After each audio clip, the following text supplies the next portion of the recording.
Hi. Well, exciting day today. I had a 30-day challenge that I started about 46, 50 days ago, something like that. And it was the Live Hard Challenge. And the Live Hard Challenge is really interesting. I've got to take notes because there's a lot of stuff that we have to do in the Live Hard Challenge. Number one, had to pray every day for a minimum of 10 minutes. That turned into not time limit was never even a factor because it becomes something that you're so accustomed to and enjoy so much.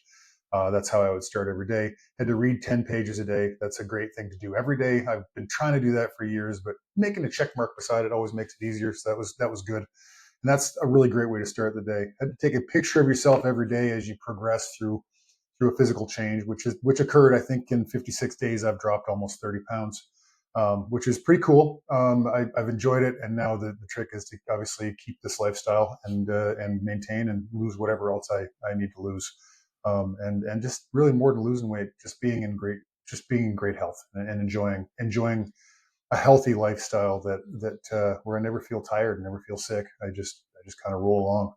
Um, you have to drink a gallon of water a day. You have to work out twice a day. One of those workouts has to be outside. Um, the diet you are on has to include no cheat meals and no booze. That's awesome. What a great lifestyle to get into, of just a clean lifestyle, no sugar. No. I went with a mostly carnivore diet, what I would have called a paleo diet in the past, and I did intermittent fasting as well, and that kept me pretty clean, happy, healthy. Kept my brain working really well. Have to have a cold shower for 5 minutes every day, and I have to also have 3 tasks a day. Those 3 tasks for me, including a number of invites for my business, and it was a pretty good number of invites, like 30 reach outs a day, to post, write, or edit every day, and a power list which contains all of this stuff plus whatever else has to happen. Um, it's interesting. I wanted to do this video because it's a shock what this thing did to me. I was talking to my wife about it last night. It was a shock. It's really a shock what happened. Because of this program. Number one, this is the second phase in the program, although it's called Live Hard Phase One. And there is phase 2 and 3, which I'm excited about taking part in. But the next part for me is I've got to take 30 days off according to the program. So I'm now struggling with how to organize my days and make sure that I don't give up some of the discipline this thing's taught me. Because I would say number one, it's taught me how to just not have an ADD kind of mindset. If the TV's on and I still have to write that day, I go to my office and write, and I'm not missing a show that I don't care if I watch anyway. It's wild what happens when you actually. It is a great program for reprogramming the way you look at work and life and your job. The outcome has been, aside from the physical transformation, which has been awesome, the outcome has been amazing for my business. It's been amazing for my work. I've reached out to so many people, and there's so many opportunities coming in now. Not necessarily even paid gigs for my speaking business, which I'm a professional speaker. I specialize in safety that was my beginning, and what that's evolving into is really talking about bringing people together and uniting people, and that's come out of this process because I've had to do so much writing and reflecting, and it's been happening every day. And again, I've been doing it for 56 days. It took me 56 days to do a 30-day program because, of course, every time you fail on one of those little items, you have to start from the beginning. Um, so that's awesome. So there's some amazing things that happen because of the program. I've been reaching out to old friends that I played football with, and inviting them on my podcast, and it's got me involved with things that I was afraid to get involved with before. There was something holding me back. There was a fear. One of these things is getting involved with the concussion problems that football leads to. And I had a great conversation with Tim Fleiser today, who's doing great work in that field and who's passionate about it and feels called to do that. And I just know that we're going to get together on a podcast in early October, and we're going to break out a lot of conversation about what's going on with our boys, man. What's going on with the guys that have mental health challenges after football? Because people think it's only a small percentage, but probably it's all of us. Football is a strange sport. It becomes who you are. So getting out of that game even before things like chronic traumatic encephalopathy, before concussion problems, even before all that stuff, getting out of that game is a challenge. So what are guys dealing with? I'm excited about the conversations I've got. I had a great podcast yesterday with Mike Morelli, which I'm I'm putting out likely this afternoon or tomorrow. So that's great. A teammate of mine, 13-year guy. I played with him in Hamilton, against him like for 1 year, and then played against him the rest of my career. Just a good Canadian dude, and the work he's doing with the Canadian Basketball Association as the commissioner. Like, it's amazing. Things that I should have been keeping on top of. And so all of a sudden now I find myself, my job is to go out and talk to people. My job is to go out and find out what guys are doing, because there's all sorts of guys from my old career set that are doing great work. I'm excited about these conversations. I've also had about 20 podcasts with people from the industry of oil and gas / manufacturing, safety experts, operations experts, people that deal with communication. Communication is a big part of bringing people together. The Bridge podcast is taking on a life of its own. And that's because partially, and in a large part, because of this program and the work it's made me start focusing on, and the lesson that it taught me about not having any excuse for why you just can't get something done. That means you're working till 1 o'clock in the morning, midnight, whatever. It doesn't matter. If you say you got to get something done, you're going to get it done. It's not a matter of I've got to choose between this and that. It's when I say I'm going to do something, I do it, and that's been an amazing growth. And I've enjoyed seeing how that's affected me. Can't explain how it changed me, but it's a fundamental change that I'm going to hold on to. But more than anything else, I was concerned when I started this program that it was going to be self-edifying, that it was going to be one of these programs that sells the idea that you can do anything you want to do, and you can base that on your own actions. And the truth of the matter is, yes, I have learned how to be disciplined. I've been given a gift of discipline. I've been given a gift of being able to discipline myself, hold myself accountable, and a large part due to my wife and my daughter, who were in the house with me and who just let me do this crazy stuff where I'm busy for 56 days straight, for 10 or 11 hours a day. And they just support me, and they help me by cooking meals for me and picking up the slack where I can't get things done in the house, if it's walking the dog sometimes or whatever else it is.